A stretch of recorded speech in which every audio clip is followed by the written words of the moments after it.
మేము అట్లా కాకూడదని నేను భావిస్తున్నా. గరం నరం బేషరం 3 దశలు రాజకీయాలలో కానీ ప్రభుత్వ ఉద్యోగాలలో ఉంటుందని ఒక నానుడు ఉంది. ఆ నానుడి తప్పు అని మనం నిరూపించాలి. చేరుని రోజు ఏ ఘరం అయితే ఉందో రిటైర్మెంట్ రోజు కూడా అదే ఘరంతో అదే తల వంచకుండా తల నిలబెట్టి 30-35 సంవత్సరాలు ఈ రాష్ట్రం కోసం ఈ తెలంగాణ ప్రజల కోసం నిక్కచ్చిగా నేను పనిచేసిన.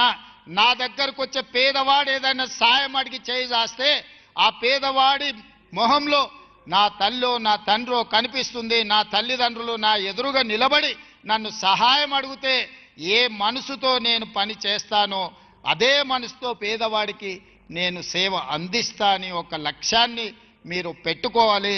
చివరగా ఉద్యోగం వచ్చింది. చాలామంది పెళ్లిగాని యువకులు ఉన్నట్టున్నారు చూస్తుంటే. ఇప్పుడు ధర బలుకుతుంది బాగానే. అత్తగారు వస్తారు, రాగానే నిన్నటి వరకు ఉన్న తల్లిదండ్రులు మనకు దూరం అవుతారు, అత్తగారు వాళ్ళు అల్లం బెల్లం అవుతారని అంటుంటారు. నాకైతే తెలియదు, కానీ నేనైతే ఒక్క మాట చెప్పదలుచుకున్నా. తల్లిదండ్రులను గౌరవంగా తల్లిదండ్రులను మంచిగా చూసుకోని వాళ్ళు ఎవరన్నా ఉంటే ఖచ్చితంగా వాళ్ళ జీతం 15% కోత విధించి మీ తల్లిదండ్రుల ఖాతాలలో వేస్తారు. రెండవది, గతంలో 4-5 ఉండేది పిల్లలు. ఒకడు మంచోడున్నా ఒకటి చెడ్డోడున్నా ఎవరో ఒకరు చూసుకునేది. మేమైతే 7 మంది అన్నదమ్ములు. మేము 7 మంది అన్నదమ్ములలో 3 సరిగ్గా మా తల్లిదండ్రులు చూసుకోకపోయినా 4 చూసుకునే అవకాశం ఉంది. కానీ ఈ కాలంలో ఒకే ఒక సంతానం ఉంటున్నది, కొడుకైనా బిడ్డ అయినా. మరి బిడ్డ పెళ్ళై అత్తగారింటికి వెళ్తే అత్తగారు వాళ్ళు ఆ బిడ్డను అమ్మా నాయనను చూసుకోవద్దు, ఆర్థిక సహాయం అందించొద్దు అని నిబంధన పెట్టడం మంచిది కాదు. ఈడున్న ఆడపడుచులందరికీ నా సూచన, మీరు అత్తగారింటికి పోయినా మీ తల్లిదండ్రుల బాధ్యత మీదే. మీరే ఏకైక సంతానంగా చాలామంది ఉన్నారు. 1-2 కంటే అసలు అంతకు మించిన సంతానం ఈ కాలంలో లేనే లేరు. మరి మిమ్మల్ని చదివించి పెంచి పెద్ద చేసి మిమ్మల్ని పెళ్ళిళ్ళు చేసి అత్తగారింటికి పంపిస్తే మీరు వెళ్ళిపోయిన తర్వాత మీ తల్లిదండ్రులను మీరు పట్టించుకోకపోతే, ఒకవేళ అత్తగారి ఒత్తిడి ఉన్నా ఏదైనా ఉంటే నాకు చెప్పండి. అట్లాంటిది ఏదైనా ఉంటే, అత్తగారి వైపు నుంచి ఒత్తిడి ఏదైనా ఉంటే నాకు చెప్పండి. ఆటోమేటిక్గా మీ జీతంలో నుంచి కొంత భాగం 10-15% మీ తల్లిదండ్రులకు చేరే విధంగా. ఏ ఆడబిడ్డకు కూడా తమ తల్లిదండ్రులకు ఏమైనా చేయాలని కోరుకుంటుంది, కానీ అత్తవారి వైపు నుంచి ఉండే ఒత్తిడితోని ఎక్కడైనా వాళ్ళు ఇబ్బంది పడుతుండొచ్చు. అట్లాంటిది ఏదైనా ఉంటే మీ అన్న రేవంత్ రెడ్డి ఇక్కడ ఉన్నాడు, నాకు చెప్పండి. తల్లిదండ్రులను బాగా చూసుకోండి. తల్లిదండ్రులను బాగా చూసుకోనోడు నా దృష్టిలో, సమాజం దృష్టిలో మానవ జన్మ ఎత్తడానికి అర్హత లేదు అని నేను భావిస్తున్నా. దయచేసి ఈ రోజు నుంచి ఈ ప్రభుత్వంలో మీరు భాగస్వాములు. మీ అందరి నుంచి నేను ఆశిస్తున్నది ఒకే ఒకటి, మీ తల్లిదండ్రులను బాగా చూసుకోండి.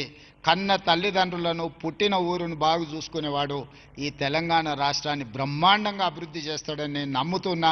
మీ అందరి పట్ల నాకు సంపూర్ణమైన విశ్వాసం ఉంది. రాబోయే రోజుల్లో కూడా ప్రభుత్వ ఖాళీలు అన్నిటిని భర్తీ చేస్తాము. ఎవరు ఏ రాజకీయ పార్టీల చేతుల్లో ఆయుధాలుగా మారకండి. ఎవరు మనకు చెప్పాల్సిన పని లేదు. నాకు సంపూర్ణమైన అవగాహన ఉంది. అశోక్ నగర్ చౌరస్తాలో కూర్చుంటే ఏం మాట్లాడతాం, ఉస్మానియా యూనివర్సిటీ క్యాంటీన్లో కూర్చుంటే ఏం మాట్లాడుకుంటాం, ఏం ఆశిస్తామో సంపూర్ణమైన నాకు అవగాహన ఉంది. అన్ని ఖాళీల భర్తీ చేస్తా. ప్రభుత్వంలోనే కాదు, ప్రైవేట్లో కూడా లక్షలాది కోట్ల రూపాయల పెట్టుబడులు తీసుకొచ్చి ప్రపంచంతోనే పోటీ పడే విధంగా మా యువకులను తీర్చిదిద్దే బాధ్యత నాకున్నది. చిన్న వయసులో నాకు మంచి అవకాశం వచ్చింది.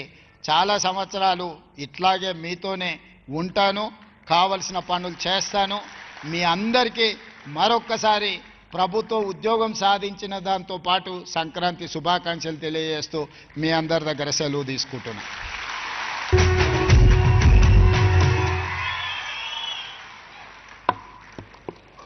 బతుకు పండుగ ముచ్చట్లు మన గుండెలు తట్టి లేపేలా సందేశం అందించిన ఆనరబుల్ సీఎం గారు ప్రత్యేక ధన్యవాదాలు. Well began is half done అన్నారు. నిజంగా 1370 మంది అదృష్టవంతులు, మీ కుటుంబ సభ్యులు అదృష్టవంతులు. ఆనరబుల్ సీఎం గారి సందేశం ప్రజాపాలన ప్రభుత్వ అధినేతగానే కాకుండా ఒక కుటుంబ సభ్యుడిగా మన హృదయాలు ద్రవించేలా ఆలోచన రేకెత్తించేలా మాట్లాడారు. మనందరికీ తెలుసు ఐక్యూ తెలివిని కొలుస్తుంది, ఈక్యూ మనసును కొలుస్తుంది, intelligent quotient and emotional quotient. కానీ ఇప్పుడు ఆనరబుల్ సీఎం ఎప్పుడూ చెప్పే ఫోకస్ ఒకటే, క్వాంటిటీ ఎంత ముఖ్యమో క్వాలిటీ అంతకంటే ముఖ్యమని. కాబట్టి ఇప్పుడు టీక్యూ కావాలి, తెలంగాణ కోషెంట్. మరి తెలంగాణతో బంధాన్ని బాధ్యతను వారి మాటల్లో మనకు రెట్టింపు చేసిన సీఎం గారికి ఒకమారు గట్టిగా కరతాళ ధ్వనులతో హృదయపూర్వక ధన్యవాదాలు తెలియజేస్తూ ఇప్పుడు గౌరవనీయులైన సిఎస్ గారు మన పవిత్ర బాధ్యత ప్రవేశ ప్రతిజ్ఞ చేస్తారు. CS sir.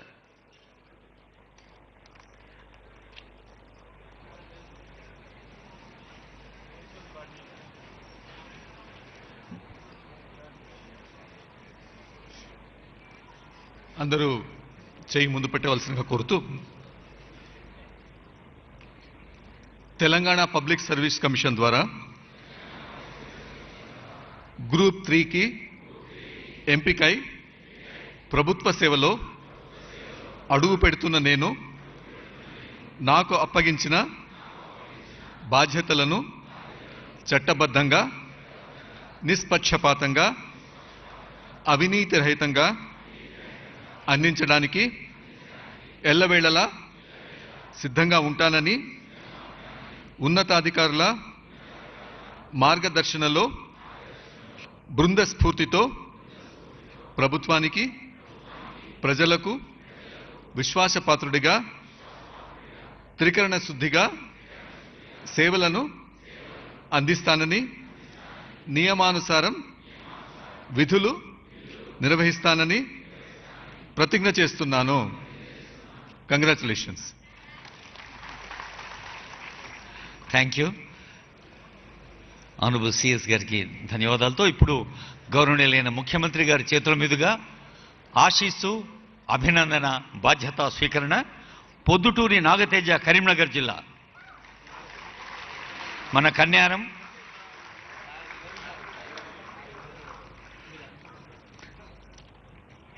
తర్వాత ఉదయ్ రెడీగా ఉండాలి. హైదరాబాద్.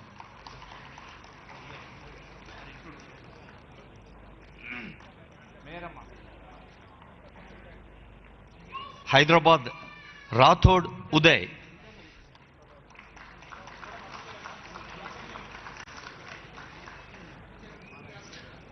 తర్వాత జోగులాంబ గద్వాల్.